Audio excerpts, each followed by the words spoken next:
Qué bueno que están aquí con nosotros. Bienvenidos una vez más. Muy felices de recibirles ya en esta tarde lluviosa y con frío. Fíjese que si usted no es de aquí, de Tuxtla Gutiérrez, de Chiapas, pues a nosotros nos pega siempre el calor y cada que baja tantito la temperatura, unos 2 grados, esto se siente como si estuviéramos entrando en pleno invierno. Así que muy agradable el clima, estamos muy felices de iniciar con este tema. Gracias por estar aquí con nosotros. En donde sea que usted vaya a escuchar o ver este programa, sea bienvenido. Hoy vamos a hablar del acompañamiento en la depresión posparto.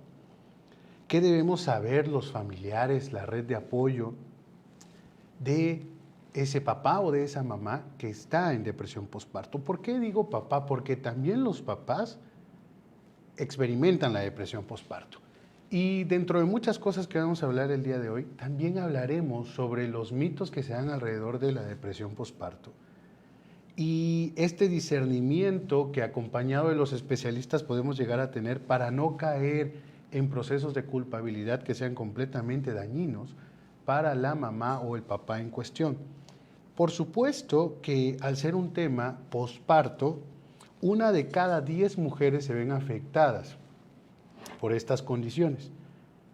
Es importante que nosotros resaltemos este aspecto porque mucho de lo que se da al nacer un nuevo bebé es pues la inquietud por conocer al nuevo miembro de la familia, la preocupación porque todo esté bien con el chico o la chica, el nuevo miembro de la familia, el nuevo bebé, pero muy pocas veces volteamos a ver a la mamá o al papá. Y pasa más con las mujeres, sobre todo porque también aquí entran procesos de género, de esta brecha que a veces desde el machismo llevamos a cabo, consciente o inconscientemente, que mantenemos pues posturas que de una u otra manera desfavorecen a la mujer en cuestión y que le hacen tener una carga mental aparte de lo que está pasando a nivel físico, porque no solo se trata de un proceso que se da a nivel psicológico, sino también de una afección que se da a nivel físico. Las personas con depresión posparto pueden experimentar tristeza, disminución de la energía y falta de conexión con su bebé. Pueden sentirse abrumadas por la responsabilidad o experimentar la culpa de no querer a su hijo. Y esto es un elemento que cuando no se trabaja puede llegar a representar un proceso muy significativo para la mamá en cuestión. ¿Por qué? Bueno, sencillamente porque nada más imaginen el retrato de una mamá que no quiere estar con su hijo. Y muchas veces ocurre un rechazo inconsciente, un rechazo que la mamá no alcanza a notar. Un rechazo desde el cansancio, un rechazo que incluso cuando hablamos de ello, muchas mujeres pueden llegar a decir, no, a mí no me pasó y yo no tengo ese tipo de sentimientos y solo lo tienen las mujeres que nunca han pasado por eso. Y pareciera que comenzamos a hacer una serie de prejuicios alrededor de la persona que cuando decide expresarse recibe este tipo de críticas. Hay un elemento en la depresión posparto que también no se toma en cuenta y son las circunstancias que estaban antes de llevarse a cabo el embarazo, el curso del mismo y posterior al mismo. Ya existía una circunstancia en la que esa persona se encontraba, laboral, económica, psicológicamente, sentimentalmente. Entonces, estos procesos no desaparecen. Una vez que se da ya el proceso de dar a luz, todos estos elementos vuelven y todos estos elementos pueden incluso convertirse en un malestar continuo agregado a todos los síntomas que comienzan a experimentarse durante el posparto. Si hay una sensación de soledad, vean, vamos a ponerlo así, si hay una sensación de soledad por todos los cambios que se dan en el posparto, aunado a circunstancias que refuerzan esa idea, ese pensamiento de soledad, ¿qué creen que va a ocurrir? Por eso es que es muy importante que la familia o la red de apoyo nos involucremos en esto. Es decir, sepamos ser empáticos con lo que está sintiendo, pero también llevemos a la claridad a nuestro familiar, en este caso, mamis y papis que están escuchando esto. Podemos pasarla mal, pero sepamos que hay opciones. Número uno, las cosas que sientes son válidas, sí las son, pero es importante que busques una asistencia psicológica que te permita estar mejor contigo misma, que te permita tener mejores recursos de afrontamiento y que te permita también llegar a un punto en el que entiendas que mucho de lo que estás sintiendo forma parte de un mecanismo de defensa que tu mente produce por sí mismo. En mamás primerizas puede ocurrir un proceso de duelo. ¿A qué me refiero con esto? La madre se enfrenta a un cambio de la perspectiva que tiene sobre sí misma, sobre las expectativas y perspectivas. Perspectivas en el sentido de la visión del concepto que tenga de ser mamá y las expectativas lo que llega a esperar de sí misma. Entonces, si ella no se siente con la energía que esperaba sentir cuando tuviera a su hijo o la sensación que imaginaba iba a tener cuando tuviera a su hijo, esto puede representar un conflicto a nivel emocional, porque hay un choque entre lo que me imaginé y entre lo que es real. Cosa que también termina ocurriendo en el tema de los hijos.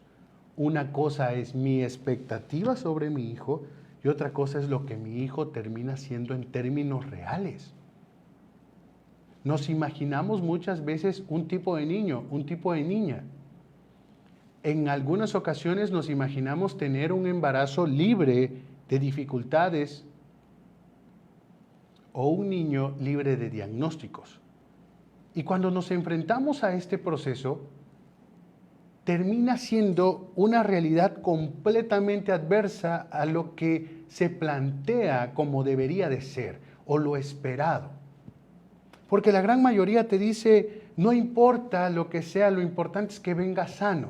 Y esa expresión por sí misma ya lleva una carga de suposición y ya lleva una carga de resguardo. Es decir, ojalá que simplemente no traiga nada. Y yo les pregunto, ¿qué tal si sí? ¿Por qué no hablamos de la depresión posparto que se da también en las condiciones? Cuando hay una malformación, cuando tu hijo nace con una condición, cuando hay procesos que se dan de enfermedad al nacer y que te enteras posterior al parto. Eso también condiciona la forma y el elemento emocional con el que vamos a experimentar el proceso del posparto. Todo mundo te dice, ojalá nazca sano. Y si no nace sano, ¿qué pasa? ¿Por qué condicionamos nuestro bienestar? ¿Por qué condicionamos nuestra perspectiva a un punto en el que llegamos a decir, ojalá que esto no te pase? Cuando utilizamos ese tipo de procesos, quizás no lo hacemos con malicia ni lo hacemos con una mala intención, pero sí habla de cierto proceso de temor que podemos llegar a tener por si las cosas no nos salen bien. No sabríamos qué hacer. Este tipo de expresiones sería bueno guardárnosla por si acaso ocurre lo contrario. Una mamá y un papá deben de estar listos no para las sorpresas, debemos saber lo que implica el desarrollo de una vida, el desarrollo de un embrión, el desarrollo de un ser humano, los procesos que se pueden ver implicados durante el desarrollo del embarazo. Idealizamos tanto el proceso de embarazo y el proceso del parto y el posparto que la realidad nos puede resultar muy cruda y muy desagradable porque nos lo imaginamos a un punto de idealización en el que cuando nos toca vivir lo real no sabemos qué hacer con ello. Tenemos tantas expectativas en que el hijo sea de una forma, en que la niña sea de una forma, que cuando nos toca enfrentarnos a procesos que desafían nuestras idealizaciones, sentimos que no vamos a poder. Es que mi hijo nació con una condición, es que tiene este problema dermatológico, es que tiene, o sea, es todo lo que yo no quería que pasara. Y es válido sentirse así, pero hay que trabajarlo, mamás y papás, porque tu hijo te va a necesitar y tú te necesitas a ti mismo y a ti misma. Hay un punto en la vida en el que las cosas, no porque salgan diferentes a lo que pensamos, quiere decir que estén mal. Y el proceso del posparto tiene que ver mucho con las expectativas, los pensamientos, las idealizaciones, incluso de la pareja, incluso de lo que yo espero de mi esposo. Muchas veces pensamos que es que mi esposo tiene que consentirme de esta forma, tiene que ser de esta manera, me tiene que hablar de esta forma o mi esposa se tiene que comportar así, en lugar de comunicarnos y de expresar nuestras necesidades y las demandas que tenemos incluso para el otro. El conflicto es que todo el tiempo estamos suponiendo y esperando que el otro haga lo que yo imagino que debe de hacer. Llega un punto en que estas expectativas igual y nunca se van a cumplir, por una razón. Si usted tiene una pareja, su pareja puede estar ocupado u ocupada en sus labores, en los procesos, en las economías, en sus propios conflictos emocionales. Y nuestra necesidad de ver algo que ya nos habíamos planteado, que incluso en las redes sociales se ve, estos procesos en el que hay que llegar con flores y hay que sorprender de esta manera y el protocolo, que cuando no lo tenemos sentimos la ausencia de ese proceso, cuando en realidad lo válido es quién está ahí contigo, al tiempo de que estás posterior a una anestesia, posterior a una cirugía, ¿quién es quien está ahí contigo acompañándote? La mamá, el papá, una hermana, tu esposo, tu esposa, ¿quién? ¿Quién ha estado en esos momentos? Porque la visita se va. La familia llega, conoce al niño, conoce a la niña y se van. Y los que quedan enfrentándose a la realidad a partir de ese momento son la pareja o los padres, aunque no sean una pareja como tal, pero si tienen una buena sincronía, viven el proceso de manera conjunta. ¿Qué termina ocurriendo en muchos sentidos? Esperamos demasiado de una situación que no necesariamente controlamos. Llegamos a esperar tanto de las personas y nuestras expectativas son tan altas que influyen. Usted ya traía conflictos no resueltos, usted ya traía procesos en su vida individual que necesitaban arreglarse. Y cuando se enfrenta al tema del posparto, todas esas cosas se conjuntan y detonan. No es que el posparto trajo el problema, tenemos que ser muy precisos. El posparto no lo trajo, el posparto quizás lo hizo más visible, me hizo más receptivo a lo que estaba pasando alrededor. Me permitió ver desde otra óptica el comportamiento indiferente de mi esposo, me permitió ver desde otra óptica el comportamiento indiferente o la falta de empatía de mi familia, o de visualizar realmente si la red de apoyo que yo creía tener, esa es una red de apoyo. Cuando caemos en realidad, por supuesto que es doloroso porque nos damos cuenta que mucho de lo que en realidad pasaba tenía que ver con nuestra percepción de las cosas, por cómo lo quería yo ver. Cuando llegan momentos claves en nuestra vida es cuando queda de manifiesto lo que es real y lo que no, los que sí están y los que no. Entonces, este proceso del acompañamiento en la depresión posparto debe de ser desde la empatía, comprendiendo que el otro me necesita,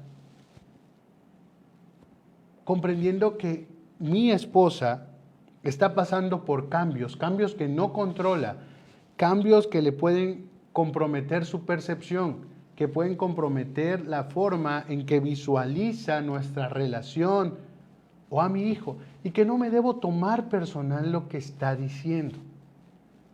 Si muestra cierto rechazo hacia el bebé, entendamos que es algo que va a pasar con el tiempo, pero lo tenemos que trabajar. Si muestra cierto rechazo a la lactancia, entendamos que es un proceso que va a llevar tiempo. La depresión postparto puede tardar de 1 año hasta más. Incluso hay gente que nunca sanó la depresión postparto y por eso se atreven a comentar o a decir, es que yo nunca pasé por eso. Hemos hablado en este programa que estar deprimido no solo es estar triste, también la depresión se manifiesta a través del enojo, también se manifiesta a través de la frustración. Cuando una mujer da a luz, es normal que experimente cambios en su estado de ánimo. La medicación, las expectativas, los procesos emocionales comprometen la regulación hormonal. Una mamá primeriza o una mamá en una etapa distinta de su vida puede sentirse asustada o ansiosa por esta etapa que está por iniciar. Puede incluso llegar a tener sentimientos encontrados contra sí misma si las cosas no salen como espera. El posparto puede traer una serie de melancolías, de reacciones aversivas, de impulsividades, de enojos,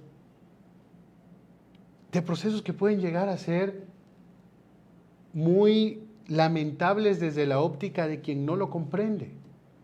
Por eso este programa lo estamos dedicando a ilustrar todo lo que como familiares podemos ver en nuestra esposa, hija, hermana, prima,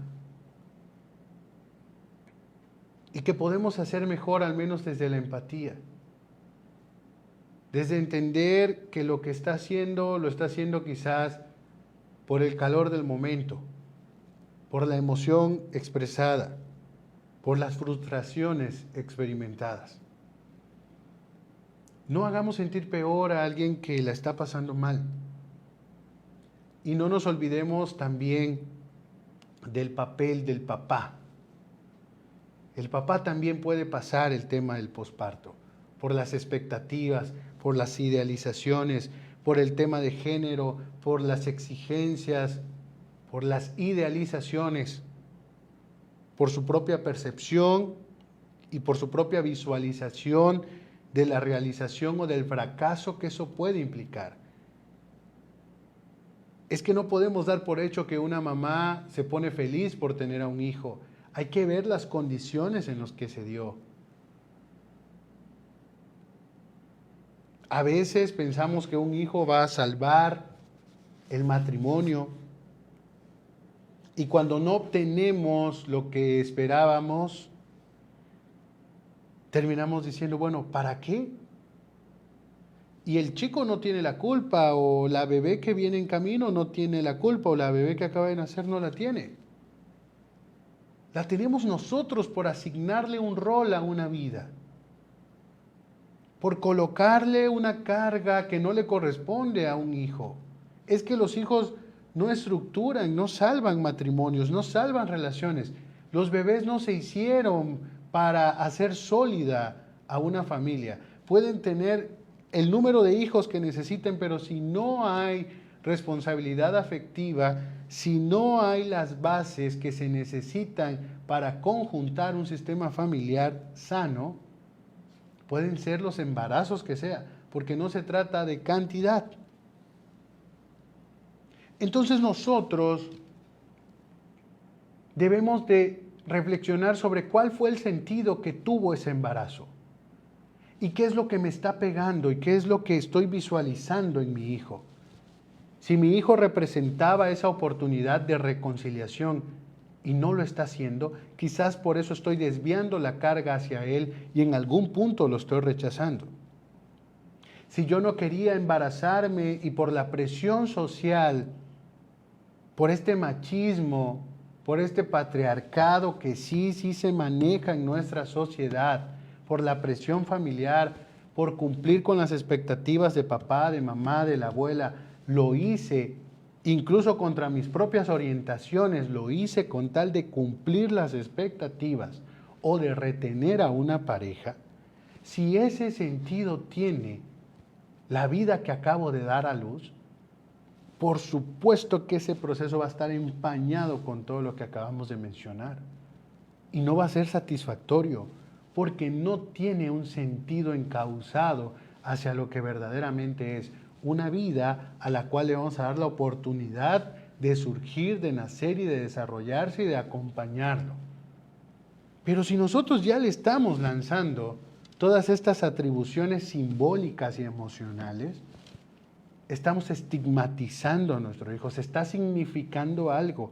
Yo le estoy atribuyendo un proceso que no solo le afecta a él, que aunque no lo note, pero sí compromete mi manera en que soy con él o con ella. No podemos pasar por alto las condiciones en las que se da un embarazo, las condiciones en las que se da el posparto. Un hijo no salva una relación. Y cuando logramos entender eso,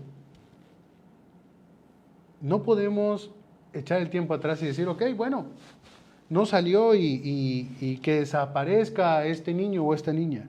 Pero sí podemos darle un sentido a nuestra maternidad o a nuestra paternidad. Porque dejamos de asignarle un rol en el que comprometemos la vida de nuestro hijo y le dejamos de dar un rol en el que solo significa desde mis carencias, desde mis vacíos, desde mis expectativas. Un punto importante es honrar la individualidad de mi hijo, que signifique algo por lo que es un ser humano aparte, una nueva oportunidad, un proceso inicial. No que cargue con todos mis traumas, mis procesos no resueltos, y como no salen las cosas como yo espero, entonces lo rechazo. Y como no surgen las cosas como yo tenía en expectativa, entonces cambio con él. Ese elemento es el que debemos de reflexionar en el tema del posparto. Como papás, como hermanos, como esposos, como parejas, tenemos mucho por hacer, sí. Y esto no se va a dar el cambio solamente en un esposo o en un hermano o una mamá teniendo empatía. Usted, mamá, usted que acaba de dar a luz, que quizás este programa le llegó porque alguien se lo mandó, porque escuchó cada una de las cosas que estuvimos diciendo y cree que le puede ayudar, no se ofenda, no esté a la defensiva. A veces nuestros seres queridos es lo que creen que pueden hacer, es lo máximo que sienten a veces que está a su alcance. Si usted se coloca siempre a la defensiva, todo lo que le envíen, todo lo que le digan, será evaluado así, como algo que le ofende, como algo que le quiere hacer daño, como algo que quiere atentar contra su integridad. Porque crecemos a la defensiva. ¿En qué momento? No lo sabemos. A veces nuestra historia de vida nos hace estar así, protegiéndonos todo el tiempo, creyendo que si mostramos debilidad, los demás nos van a consumir, van a pasar sobre nosotros. Y por eso reaccionamos con violencia y reaccionamos con impulsividad, porque en algún punto de nuestra vida estar a la defensiva nos sirvió. Pero estar a la defensiva también es cansado, también agota. Y llega un punto en el que debemos preguntarnos, ¿sirve vivir así? ¿Sirve protegerme todo el tiempo? ¿Realmente todas las acciones de las personas van encaminadas a dañarme? ¿O soy yo la que está o el que está haciendo un doble esfuerzo? Porque me preocupa cómo vivir y al mismo tiempo estoy intentando vivir. Las dos cosas no se pueden dar al mismo tiempo. Tenemos que empezar a ser muy honestos con nuestras emociones, muy honestos con nuestra historia de vida y reconocer lo que realmente debe permanecer en nosotros y atrevernos a cambiar aquello que es dañino para nosotros y para los demás. Hay que reflexionar. Muy bien. Pues este fue nuestro tema del día de hoy, ya se nos fue el tiempo. Pero me encantaría que si usted tiene un comentario o le gustaría hacernos una pregunta, sabe que nos la puede hacer llegar. Todos los miércoles transmitimos completamente en vivo a través del portal de Ultimatum MX, pero usted puede escuchar este programa en YouTube, en Apple Podcast, Spotify y Google Podcast. Así que gracias por estar con nosotros. Si tiene un comentario, déjelo por favor, háganos la pregunta que usted desee e incluso sugiéranos los temas que le gustaría que habláramos la próxima semana. Estamos muy felices de seguir adelante y ya nos vemos en octubre para iniciar con nuestros últimos programas de este 2024. Soy Gregorio Camacho, sígame en mis redes sociales o escríbame por favor al 961-652-4518. Para mí siempre será un gusto charlar con ustedes. Estoy para servirles de manera profesional y con todo gusto leo sus mensajes en las redes sociales. Nos vemos la siguiente semana. Chao.